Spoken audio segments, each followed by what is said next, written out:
রবীন্দ্রনাথ ঠাকুরের স্মৃতি সমৃদ্ধ শিলাইদহ রবীন্দ্র কুঠিবাড়ি নিয়ে আজকের পর্বে স্বাগত জানাচ্ছি। আজকের পর্বে চেষ্টা করব এখানে কিভাবে আসবেন, খোলা থাকে কখন, কুঠিবাড়ির সৌন্দর্য, সংক্ষিপ্ত ইতিহাস ইত্যাদি বিষয় সহ সম্পূর্ণ ভ্রমণ গাইড দিতে। চলুন দেরি না করে শুরু করা যাক। কিভাবে আসবেন? ঢাকা থেকে বাস অথবা ট্রেন যে কোনোভাবেই আসতে পারবেন কুষ্টিয়া। কুষ্টিয়া থেকে অটো অথবা সিএনজিতে করে সহজেই চলে আসতে পারবেন। আমরা কুষ্টিয়ার চৌরাস মোড় থেকে অটোতে করে গিয়েছিলাম শিলাইদহ রবীন্দ্র কুঠিবাড়িতে। চৌরাস মোড় থেকে মাত্র 15 কিলোমিটারের মতো দূরে অবস্থিত রবীন্দ্র কুঠিবাড়ি। চৌরাস মোড় থেকে ভাড়া নিবে জনপ্রতি 30 টাকা। চৌরাস মোড় থেকে ঢাকা কুষ্টিয়া মহাসড়ক দিয়ে আলাউদ্দিননগর মোড়ে এসে সেখান থেকে বাম দিকের রাস্তা দিয়ে 5 কিলোমিটারের মতো ভিতরে আসতে হবে। আলাউদ্দিননগর মোড় থেকে কুঠিবাড়ি পর্যন্ত রাস্তার দুপাশের গ্রামীণ প্রকৃতি উপভোগ করতে করতে চলে আসবেন কুঠিবাড়ি।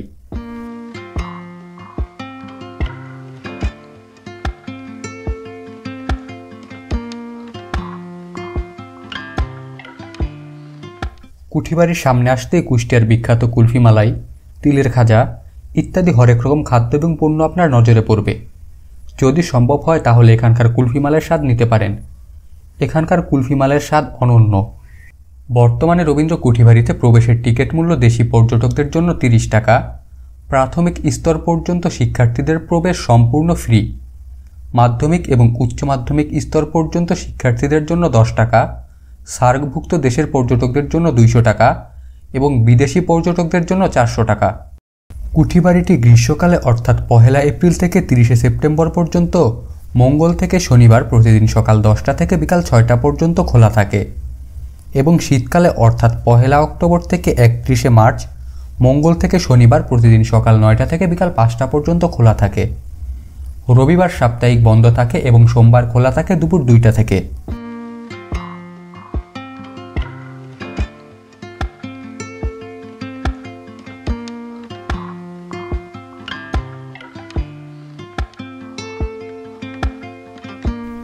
কুঠিবাড়িতে আসতে এবং কুঠিবাড়ির ভিতরে দূরত্বের পরিমাপ পূর্ণসংখ্যার পরিবর্তে 0.41 দিয়ে প্রকাশ করা হয়েছে রবীন্দ্রনাথের মৃত্যুকে বিশেষভাবে স্মরণীয় করে রাখতে।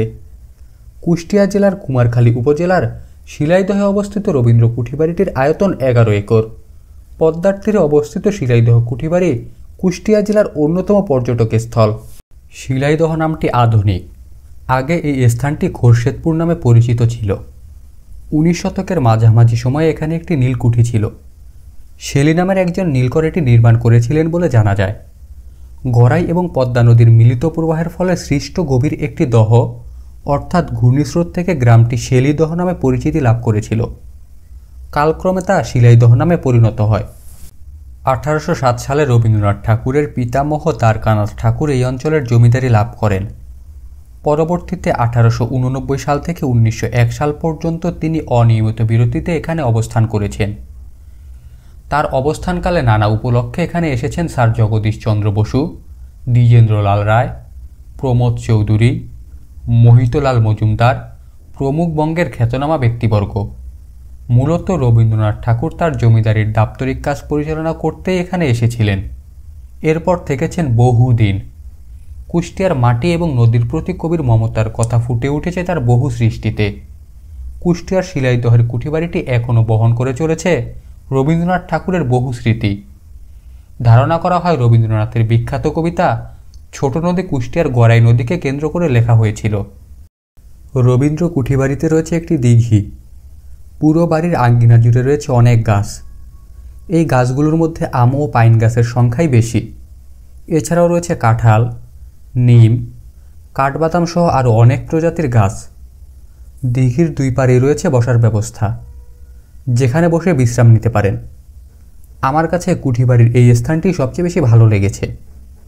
অনেকেই আবার দল বেঁধে নেমে পড়ছেন গোসল বা সাঁতার কাটতে। যদি গোসল বা সাঁতার কাটতে চান তবে সাথে অতিরিক্ত জামা কাপড় নিয়ে আসার পরামর্শ থাকবে।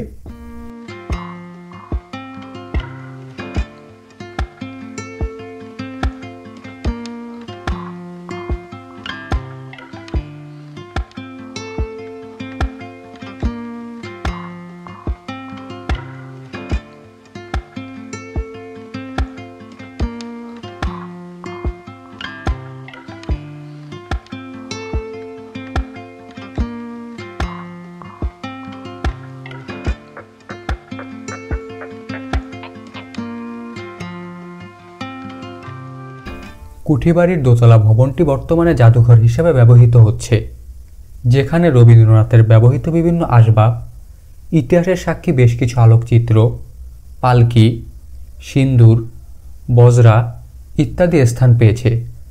জাদুঘরের ভিতরে ছবি তোলা বা ভিডিও করা নিষেধ, তবে ভিতরে ঢুকে এই নিষিদ্ধ কাজ করতেই দেখি সবাইকে। আপনারা কুষ্টিয়ার রবীন্দ্র কুঠিবাড়িতে ঘুরতে আসলে নিজ চোখেই দেখে যাবেন ইতিহাসের সাক্ষী এই জাদুঘরটি।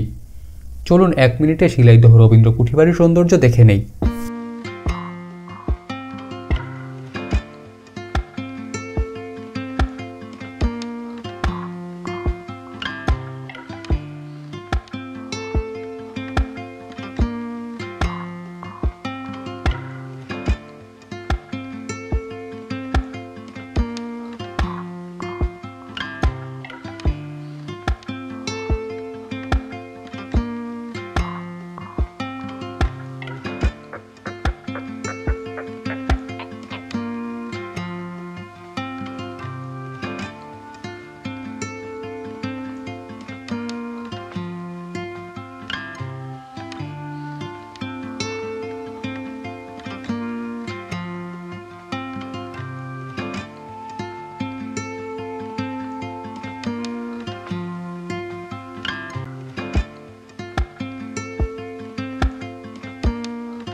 কুঠিবাড়ির সামনেই দর্শনার্থীদের গাড়ি পার্কিংয়ের ব্যবস্থা রয়েছে।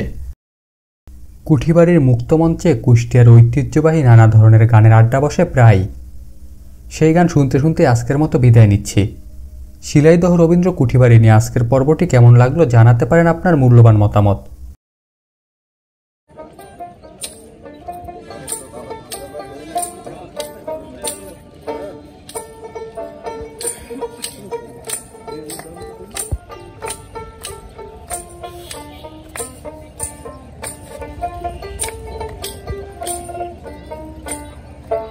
হরেক রকম পাগল নিয়া মিলাইছে মেলা, হরেক রকম পাগল নিয়া মিলাইছে মেলা, বাবা তোমার দরবারে সব পাগলের মেলা, বাবা তোমার দরবারে সব পাগলের মেলা, হরেক রকম পাগল নিয়া মিলাইছে মেলা, হরেক রকম পাগল নিয়া মিলাইছে মেলা, বাবা তোমার দরবারে সব পাগলের খেলা, বাবা তোমার দরবারে সব পাগলের খেলা।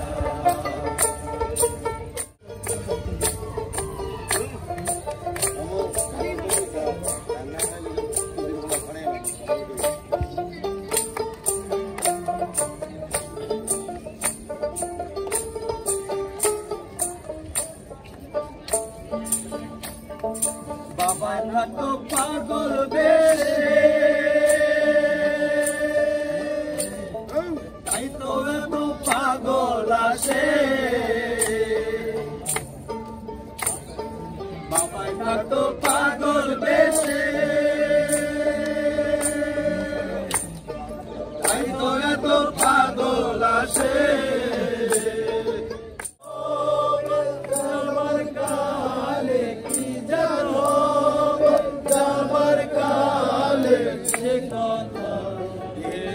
বলো না চাঁদ গেল, চাঁদ গেল।